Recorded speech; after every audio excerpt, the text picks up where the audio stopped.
প্ৰিয় দৰ্শকসকল, পোনপ্ৰথমে আপোনালোক আটাইকে ইংৰাজী নৱবৰ্ষৰ শুভেচ্ছা জ্ঞাপন কৰিছোঁ। আজি আমাৰ অনুষ্ঠানত এজন বিশেষ ব্যক্তি উপস্থিত আছে। পোনপ্ৰথমে মই আপোনালোকক তেখেতক চিনাকি কৰি দিব খুজিছোঁ। তেখেত এজন শিক্ষক,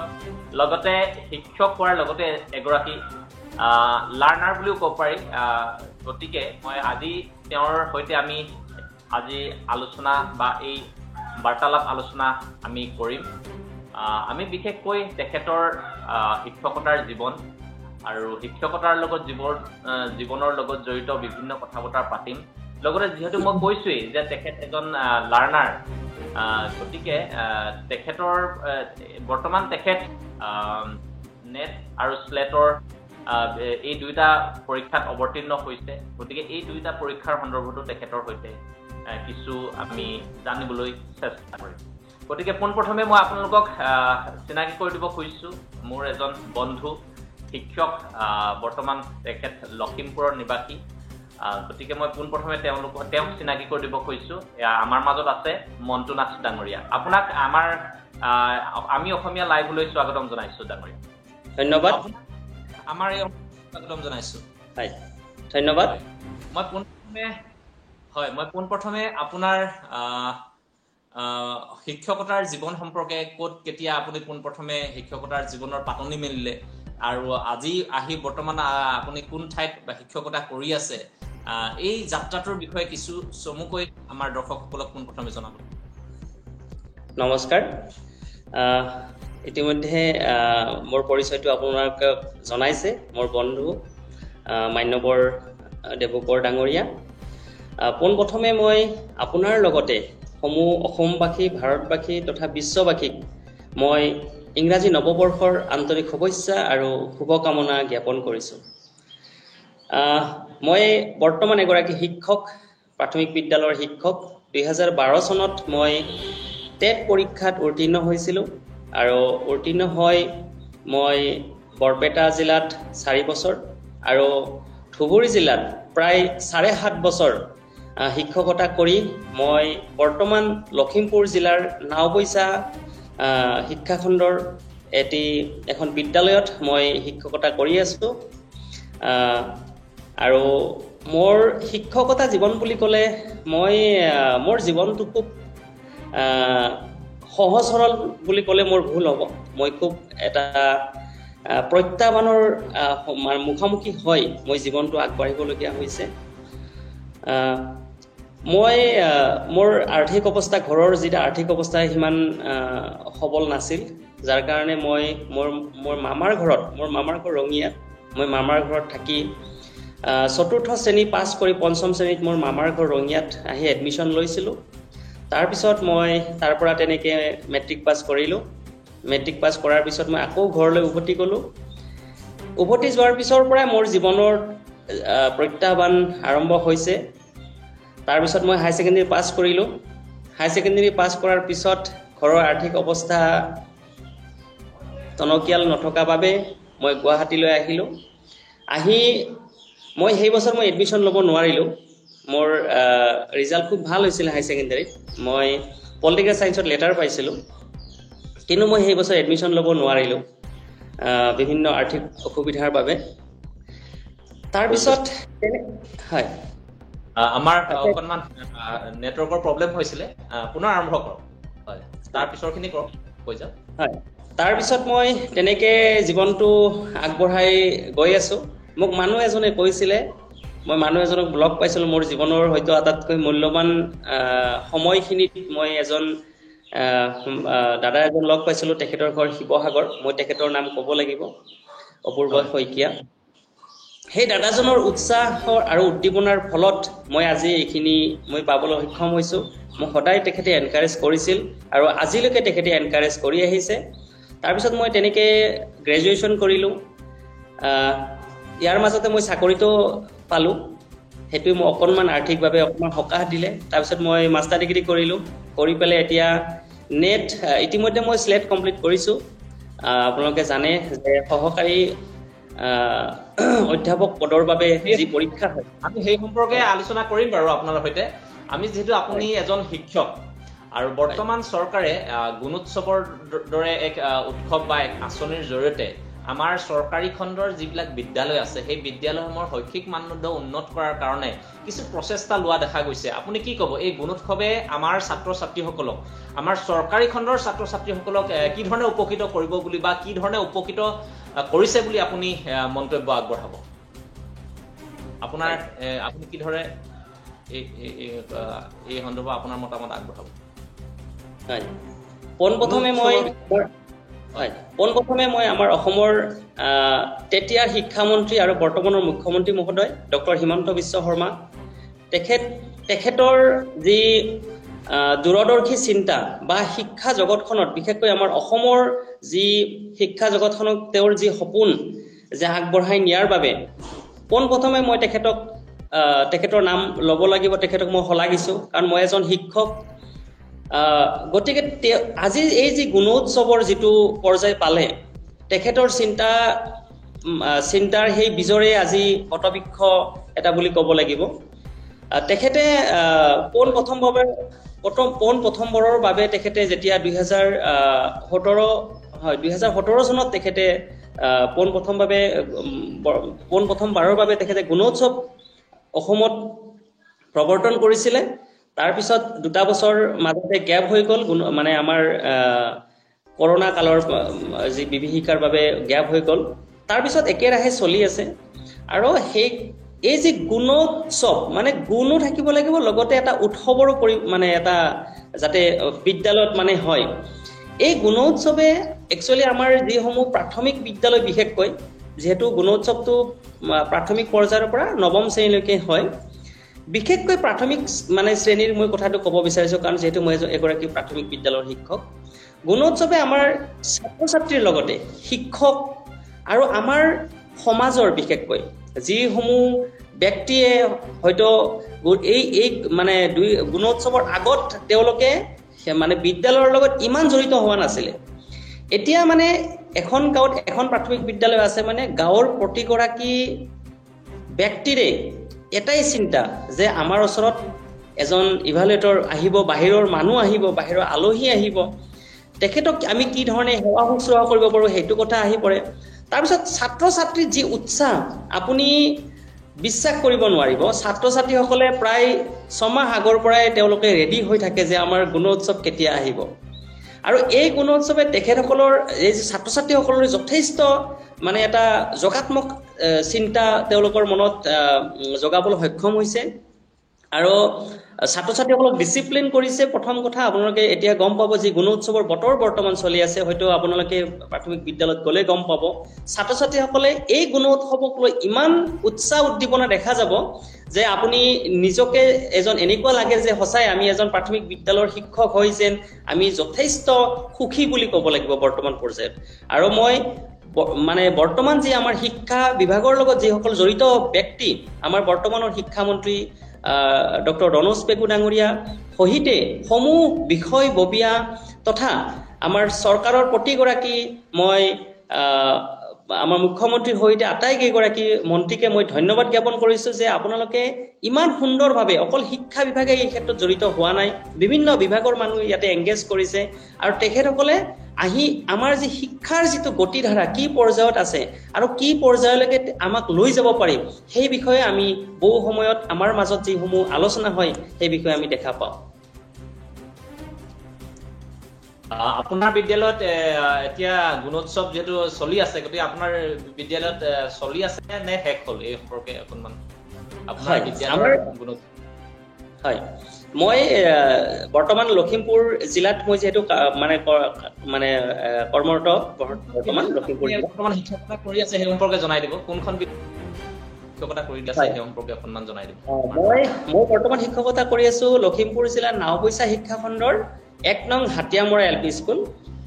আমাৰ অসম চৰকাৰে 3টা পৰ্যায়ত গুণোৎসৱ নিৰ্ধাৰণ কৰিছিলে আৰু সেই সূত্ৰে আমাৰ লখিমপুৰ জিলা প্ৰথম পৰ্যায়ৰ গুণোৎসৱত পৰিলে আমাৰ যোৱাকালি ইতিমধ্যে সমাপ্ত হৈছে প্ৰথম দিন আমাৰ যি বিদ্যালয়ৰ মূল্যায়ন থাকে সেইটো হৈ গ'ল তাৰপিছত 3 দিনৰ ভিতৰত যিকোনো এদিন আমাৰ বাহ্যিক মূল্যায়ক মহোদয় আহে আৰু এইবাৰ খুব ভাল কৰিছে এইবাৰ শিক্ষকসকলক সাফলিং কৰিছে মানে মই যিখন বিদ্যালয়ত কৰ্মৰত হৈ আছো মোক অন্য এখন বিদ্যালয়লৈ মোক মানে সেই গুণোৎসৱৰ দিনকেইটি বিদ্যালয়লৈ লৈ গৈছে আকৌ সেই বেলেগ বিদ্যালয়ৰ শিক্ষক আমাৰ বিদ্যালয়লৈ লৈ আহিছে হয় আচ্ছা গতিকে তেখেতৰ হয় তেখেতৰ আমি যথেষ্ট গুণোৎসৱৰ যোগাত্মক সম্পৰ্কে যথেষ্ট সময় আমি আলোচনা কৰিলো আৰু আমাৰ দৰ্শকসকল জনালো তেখেতৰ জৰিয়তে এতিয়া বৰ্তমান মই যেহেতু আপুনি মোৰ বন্ধু বা মই জানো আপুনি স্লেট ইতিমধ্যে আপুনি উত্তীৰ্ণ হৈছে গতিকে এই স্লেটত আপুনি উত্তীৰ্ণ হ'বৰ কাৰণে কি ধৰণে প্ৰিপেয়াৰেশ্যন কৰিছিলে বা এই স্লেটৰ জৰিয়তে আমাৰ বিশেষকৈ উঠি অহা যিসকল ছাত্ৰ ছাত্ৰী আছে সেই ছাত্ৰ ছাত্ৰীসকলক আপুনি কি ধৰণে উপদেশ প্ৰদান কৰিব অকণমান যদি আপুনি জনাই দিয়ে স্লেট বিশেষকৈ মই পোনপ্ৰথমে স্লেটৰ বিষয়ে জানিবলৈ চেষ্টা কৰিম হয় ডাঙৰীয়া নাট মই কৈছো হয় হয় মই ইতিমধ্যে কৈছো মোৰ জীৱনটো খুব মানে এটা চেলেঞ্জ হিচাপে মই আগবাঢ়ি ইতিমধ্যে পাইছো মোৰ যি আপোনালোকে গম পাব মই একচুৱেলি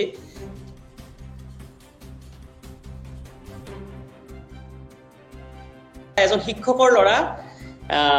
এটা ভাল পৰ্যায়লৈ অহাটো সকলৰ ফাইনেন্সিয়েল ছাপোৰ্ট থাকে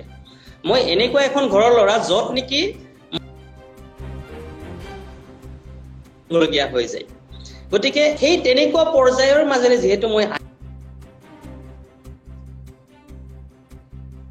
আপোনালোকৰ যদি আশীৰ্বাদ বা আপোনালোকৰ ঈশ্বৰৰ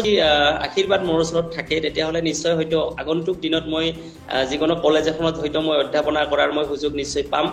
আৰু গতিকে মই ইতিমধ্যে যোৱা বছৰ মই স্লেট কমপ্লিট কৰিছোঁ মোৰ চেলেঞ্জ সদায় মোৰ নিজৰ লগত মই বেলেগৰ লগত মই কেতিয়াও চেলেঞ্জ নকৰোঁ মোৰ চেলেঞ্জ সদায় মোৰ নিজৰ লগত মোৰ চেলেঞ্জবিলাক হ'ল এনেকুৱা যেতিয়া মই পঢ়ি আছিলোঁ মোৰ আৰ্থিক অৱস্থা ঘৰৰ অৱস্থা খুব বেয়া আছিলে যেতিয়া মই পঢ়ি আছোঁ খুব মই ঘৰৰ ভিতৰত থাকি মই এতিয়াও আজিৰ দিনত এতিয়া মোৰ বয়স বৰ্তমান 35 ইয়াৰ্ছ এই 35 ইয়াৰ্ছৰ ভিতৰত মই হয়তো 5ৰ পৰা 6 ঘণ্টাহে মই নিশা শুওঁ অৰ্থাৎ মই ৰাতি প্ৰায় 11-11:30 বজালৈকে মই অধ্যয়ন কৰোঁ আৰু ৰাতিপুৱা মই 4:30 বজাৰ বা 5 বজাৰ ভিতৰত মই সদায় উঠো এইটো মোৰ দৈনিক কৰ্তব্য যেতিয়া মই পঢ়িছিলোঁ তেতিয়া ওচৰৰ মানুহবিলাকে মোক কৈছিলে ধেমালি সুৰত মই কথাটো কৈছিলে ইমান পঢ়ি কি হ'ব প্ৰফেচাৰ হবি নেকি ইমান পঢ়ি কি হ'ব তই প্ৰফেচাৰ হ'ব পাৰিবি নেকি তেনেকুৱা ধৰণৰ কথা কৈছিলে আৰু এই যেতিয়াই মানুহবিলাকে মোক এই কথাবোৰ কৈছিলে আৰু তেতিয়াই মই সেইটোকে মই মগজত সোমাই লৈছিলোঁ যে নহয় মই এদিন নহয় এদিন মই প্ৰফেচাৰ হ'ম আৰু মই সেইকাৰণে আপোনাক মই আগতীয়াকৈ কৈছোঁ যে মোৰ নাথ ডাঙৰে এদিন প্ৰফেচাৰ হওক সহকাৰী অধ্যাপক হওক কোনোবা এখন মহাবিদ্যালয় বা বিশ্ববিদ্যালয় তাকে কামনা কৰিছোঁ আৰু বৰ্তমান আপুনি নেটতো ইতিমধ্যে আপুনি অৱতীৰ্ণ হ'ল বুলি আমি জানো গতিকে এই নেট সম্পৰ্কে আমাৰ যিসকল ছাত্ৰ ছাত্ৰীসকলক আপোনাৰ নিজৰ অভিজ্ঞতা বা কি ধৰণে প্ৰিপেয়াৰেশ্যন কৰিব লাগে কি ধৰণে এপ্লাই কৰিব লাগে বা কি ধৰণৰ তেওঁলোকৰ চাকৰিৰ সুবিধা আছে এই সম্পৰ্কে অকণমান যদি আপুনি আমাৰ দৰ্শকসকলক বা উঠি অহা ছাত্ৰ ছাত্ৰীসকলক অৱগত কৰে ভাল হয় আমি পোনপ্ৰথমতে মই আপোনাক এইটোৱে ক'ব বিচাৰিছোঁ আমাৰ অসমৰ বিশেষকৈ অসমৰ ক্ষেত্ৰত মই দেখা পাইছোঁ মই ইতিমধ্যে যিসমূহ ৰাষ্ট্ৰীয় পৰ্যায়ৰ পৰীক্ষা বিশেষকৈ নেট বা স্লেট এইবিলাক ক্ষেত্ৰত আমাৰ অসমৰ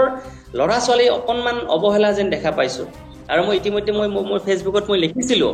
যে আমাৰ অসমৰ ছাত্ৰ ছাত্ৰীসকল আমি ইতিমধ্যে দেখা পাইছোঁ যে আমাৰ একচুৱেলি স্লেটটো আমাৰ নৰ্থ ইষ্টৰ 7খন ৰাজ্যৰ ভিতৰত মানে আপোনাৰ এছিষ্টেণ্ট প্ৰফেচাৰ নিয়োগৰ ক্ষেত্ৰত মানে আমাৰ কিন্তু নাগালেণ্ডক বাদ দি মোৰ ভুল হৈছে 7খন নহয় 6খন ৰাজ্য নাগালেণ্ডক বাদ দি বাকী 6খন ৰাজ্যত মানে মিলিয়ে আমাৰ স্লেটটো পাতে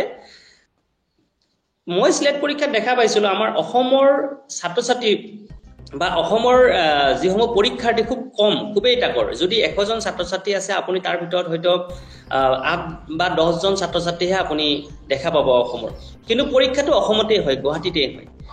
সেইটো এটা মই আচৰিত হৈছিলোঁ আৰু নেট পৰীক্ষা যিটো আমাৰ নেট যিটো আমাৰ ৰাজ্যিক পৰ্যায়ত স্লেট আৰু ৰাষ্ট্ৰীয় পৰ্যায়ত যিটো নেট পৰীক্ষা এই নেট পৰীক্ষাটো আমাৰ অসমৰ পৰা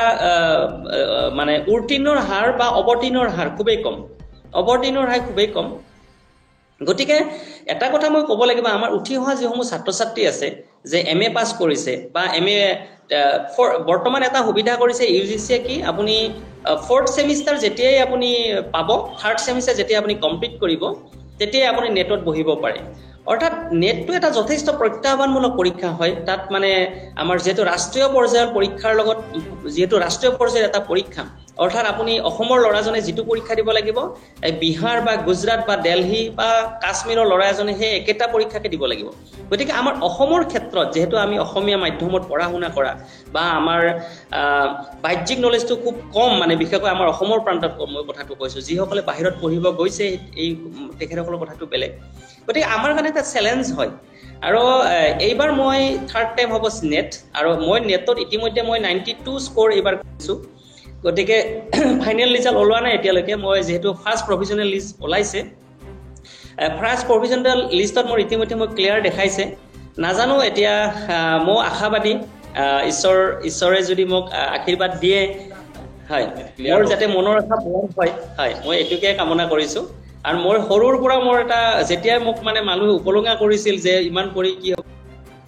প্ৰফেচাৰ হ'ব পাৰিবি জানো, আৰু মই সেইদিনাখনৰ পৰাই মানুহে যেতিয়া মোক উপলুঙা কৰিছিল আৰু সেইটো মোৰ মগজুত সোমাই গৈছিল যে নাই, মই এদিন না এদিন মই প্ৰফেচাৰ হৈ মানে প্ৰফেচাৰ হ'ব বা হ'ম। তো সেই চেলেঞ্জ লৈয়ে আজিলৈকে মই লাগি আছোঁ। আজি মোৰ 35 ইয়াৰ্ছ হ'ল। গতিকে নাজানো, বাকীখিনি ঈশ্বৰৰ ওচৰতে অৰ্পণ কৰিছোঁ। গতিকে প্ৰভুই যদি সুদৃষ্টি মোৰ ওপৰত থাকে বা আপোনালোকৰ আশীৰ্বাদ যদি বা শুভেচ্ছা যদি থাকে, মই নিশ্চয় কৃতজ্ঞতা হ'ব পাৰিম। হয়, নিশ্চয়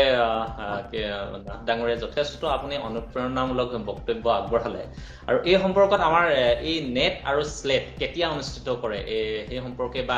বছৰত কেইবাৰ অনুষ্ঠিত হয়, এই সম্পৰ্কে যদি অকণমান জনাই দিম। হয়, আমাৰ একচুৱেলি নেট বছৰত দুবাৰ হয়। এটা জুন চাৰ্কল আৰু এটা ডিচেম্বৰ চাৰ্কল, দুটা হয়। এটা বছৰত দুটা পৰীক্ষা, নেট পৰীক্ষা দুবাৰকৈ অনুষ্ঠিত হয়। আৰু স্লেট বছৰত এবাৰ হয়। কিন্তু যিটো আমাৰ কৰোণা হৈ গ'ল 2021 চনত, সেই যিটো এই দুবাৰ মানে যিহেতু চৰকাৰে মানে UGCয়ে অনুষ্ঠিত কৰিব নোৱাৰিলে, ফলত যোৱা বছৰলৈকে এই বস্তুটো অকণমান খেলি মেলি আছিলে। কোনোবা হয়তো মাৰ্চ মাহত হৈছে, কেতিয়াবা হয়তো জানুৱাৰী মাহতো হৈ গৈছে। কিন্তু এইবাৰ এই যিটো 2023 চনত যিটো হৈছে, একদম শুদ্ধ সময়তে হৈছে। বৰ্তমান যিজন UGC চেয়াৰমেন খুব মানে এক্টিভ মানুহ হয়, তেখেতে টুইট যদি কৰে যে 13 তাৰিখে পৰীক্ষা হ'ব, সেই 13 তাৰিখৰ পৰাই সঁচাকৈ আৰম্ভ হৈছে। গতিকে আৰু নেট পৰীক্ষাক লৈ কোনেও ইয়াত সংকোচ কৰিব নালাগে। নেট এনেকুৱা এটা পৰীক্ষা, আপোনাৰ যদি যোগ্যতা আছে 100% মানে উত্তীৰ্ণ হ'ব। বা স্লেটৰ ক্ষেত্ৰতো মই কওঁ, আপোনাৰ যদি যোগ্যতা আছে, হয়তো বহুতে কয় ইমান পঢ়িলে কি হ'ব, ইয়াত মানে কিবা মানে অসুবিধা হ'ব নেকি, বা মই ভবা ধৰণে পৰীক্ষা নহ'ব নেকি। ইয়াত আপুনি যিহেতু নেট পৰীক্ষাটো বৰ্তমান আপোনাৰ CBT হয়, কম্পিউটাৰ বেছ টেষ্ট হয়। আপুনি নিজে স্ক'ৰ চাব পাৰিব। মই কিমানখিনি এনচাৰ কৰিছোঁ, মই জেৰক্স কৰি মই প্ৰিণ্ট আউট কৰি উলিয়াই লৈছোঁ। ৱেবছাইটত আপুনি মানে প্ৰভিজনেল এনচাৰ কি, যিখিনি আপুনি মানে টিক কৰিছিলে, সেইখিনি আপুনি নিজে চাব পাৰিব। আৰু UGCৰ ফালৰ পৰা কোনকেইটা শুদ্ধ এনচাৰ হয়, তেওঁলোকে ইতিমধ্যে মানে পাব্লিছ কৰিছে। চ' UGCৰ এনচাৰ কিৰ লগত আপোনাৰ এনচাৰ কি, কিমানকেইটা মিল আছে, আপুনি সেইটো জুখি চাব পাৰে। আৰু সেই অনুযায়ী যদিহে যোৱা বছৰ আমাৰ OBC 59% আছিলে, আৰু এইবাৰ মই 60 এবভ মানে এনচাৰ কৰিছিলোঁ। একচুৱেলি মোৰ চেলেঞ্জ আছিলে, মোৰ 100টা কুৱেশ্যন মই মানে শুদ্ধ হ'ব লাগে, কিন্তু মোৰ 92টা হৈছে। কিন্তু আশাবাদী, যথেষ্ট এইবাৰ আশাবাদী। মই ইতিমধ্যে টেক্সট বুক যিটো কয়, এইটো নেশ্যনেল লেভেলৰ এটা হেৰি হয়, তেখেতসকলে UGC বা স্লেটৰ ক্ষেত্ৰত যথেষ্ট মানে শিকায়। আৰু মই যিটো বাইজুছ, সকলোৱে জানে বৰ্তমান এটা অনলাইন প্লেটফৰ্ম হয়, মই এই দুয়োটাতে ফাৰ্ষ্ট পেপাৰ আৰু ছেকেণ্ড পেপাৰৰ কাৰণে প্ৰিপাৰেশ্যন কৰি আছোঁ। আৰু তেখেতসকলে কোৱা অনুসৰি মই এইবাৰ ক্লিয়াৰ হ'ব লাগে, কিন্তু একদম 100% নোহোৱালৈকে মই ক'ব আপোনাক অকণমান মানে টান পাইছোঁ, কাৰণ যিহেতু প্ৰভিজনেল এনচাৰ কি বাহিৰ হৈছে। হয়, ইতিমধ্যে মই আপোনাক সুধিম বুলিয়ে ভাবিছিলোঁ, আপুনি ক'ত কোচিং কৰিছিলে বা কোচিঙৰ সুবিধা বা অসমত তেনেকুৱা ধৰণৰ সুবিধা আছে নাই, আপুনি বাইজুচ সম্পৰ্কে জনালে বাৰু কোচিঙৰ সম্পৰ্কে অকণমান আপুনি আৰু আকৌ কৈ দিব লাগিব আকৌ আৰু এটা প্ৰশ্ন মই ইয়াতে আপোনাক একেবাৰে কৰি ল'ব খুজিছোঁ আপোনাৰ এই নেট বা স্লেটত বহাৰ বাবে যি যোগ্যতা লাগে সেই যোগ্যতা সম্পৰ্কে আৰু যিসকলৰ যোগ্যতা নাই বা BA পাছ কৰিছে বা তেওঁলোকেও যদি মনতে ভাবি আছে যে মই এদিন কলেজৰ প্ৰফেচাৰ হোৱাৰ যদি হেঁপাহ যদি আছে তেওঁলোকে কি ধৰণে আগবাঢ়িব পাৰে এই সম্পৰ্কত যদি আপুনি সামৰি গোটেই কথাখিনি কয় ভাল লাগিব বৰ্তমান সময়ত শিক্ষা যদি আপোনাৰ মনত যদি দৃঢ় বিশ্বাস থাকে বা আত্মবিশ্বাস যদি থাকে তেতিয়াহ'লে আপুনি নিশ্চয় বৰ্তমান ক্ষেত্ৰত সুবিধা আছে আমাৰ যিটো Krishnakanta Handique state open university আছে খুব ভাল কাম কৰি আছে আৰু UGC ৰিকগনাইজ হয় ইয়াত কোনো ফেক নাই আপুনি একদম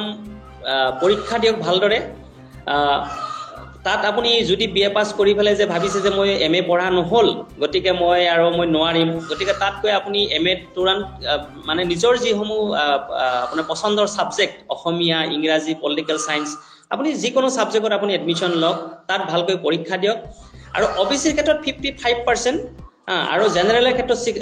মানে সৰি মোৰ ভুল হৈছে OBCৰ ক্ষেত্ৰত 50% SC ST OBCৰ ক্ষেত্ৰত 50% আৰু জেনেৰেল কাষ্টৰ ক্ষেত্ৰত 55% হয় এই পাৰ্চেন্টেজ যদি মাষ্টাৰ ডিগ্ৰী থাকে তেতিয়াহ'লে আপুনি নেট আৰু স্লেটত আপুনি পৰীক্ষাত অৱতীৰ্ণ হ'বৰ বাবে আপুনি যোগ্যতা আপুনি হৈ গ'ল আৰু আপুনি বৰ্তমান সময়ত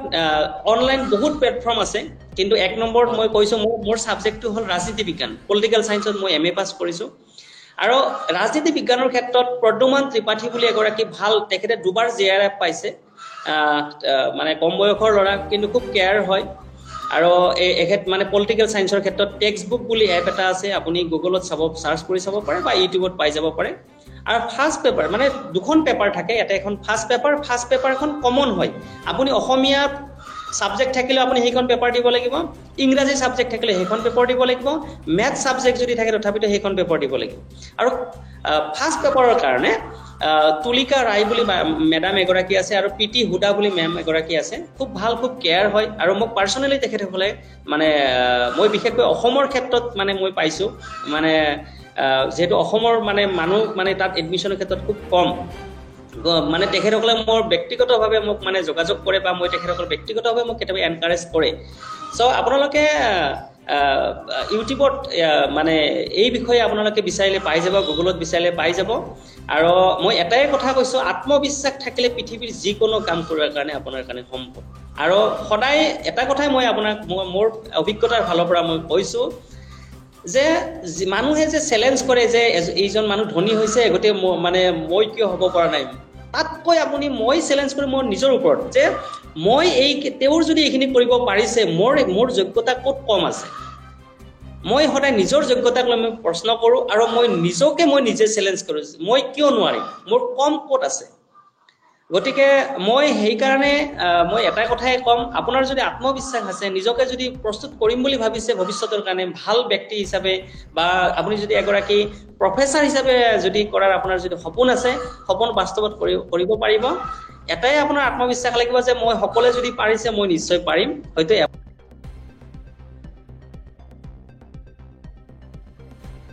আমাৰ নেটৱৰ্ক ইছ্যু হৈছে অকণমান হেল্ল' গতিকে হয় নেটৱৰ্ক ইছ্যু হৈছিলে বাৰু যি কি নহওক আপোনাৰ লগত যথেষ্ট সময় আপোনাৰ শিক্ষকতাৰ জীৱন আমি গুণোৎসৱৰ বিষয়ে আলোচনা কৰিলো আৰু নেট আৰু স্লেট এই গোটেইখিনি বিষয়ে আমি যথেষ্ট সময় আপোনাৰ সৈতে আলোচনা কৰিলো আৰু আজি আমাৰ এই অনুষ্ঠানত আমাৰ অসমীয়া লাইভত আপুনি যথেষ্ট সময় দিলে তাৰ বাবে আপোনাক ধন্যবাদ জনাইছো নিশ্চয় আমাৰ এই সাক্ষাৎকাৰ এই বাৰ্তালাপৰ যোগেদি নিশ্চয় ছাত্ৰ ছাত্ৰীসকল বিশেষকৈ যিসকলে এছিষ্টেণ্ট প্ৰফেচাৰ হ'ম বুলি ভাবি আছে বা শিক্ষকতাৰ লাইনত আহিম বুলি ভাবিছে তেওঁলোক নিশ্চয় উপকৃত হ'ব আপোনাক পুনৰবাৰ আমাৰ এই অসমীয়া লাইভৰ পৰা নৱবৰ্ষৰ শুভেচ্ছা জ্ঞাপন কৰিছো আৰু আপোনাৰ ঐচ্ছিক বা যি আপুনি মনৰ আকাংক্ষা কৰিছে যে এছিষ্টেণ্ট প্ৰফেচাৰ হোৱা অধ্যাপক হোৱাৰ এখন কলেজৰ গতিকে আমি অসমীয়া লাইভৰ তৰফৰ পৰাও আপোনাক আমি শুভেচ্ছা জ্ঞাপন কৰিছো অনতিপলমে আপুনি এটা অধ্যাপকৰ চাকৰি লাভ কৰক তাকে কামনা কৰিছো আৰু আজি আমি আমাৰ অনুষ্ঠান ইমানতে সামৰণি মাৰিছো ধন্যবাদ ধন্যবাদ।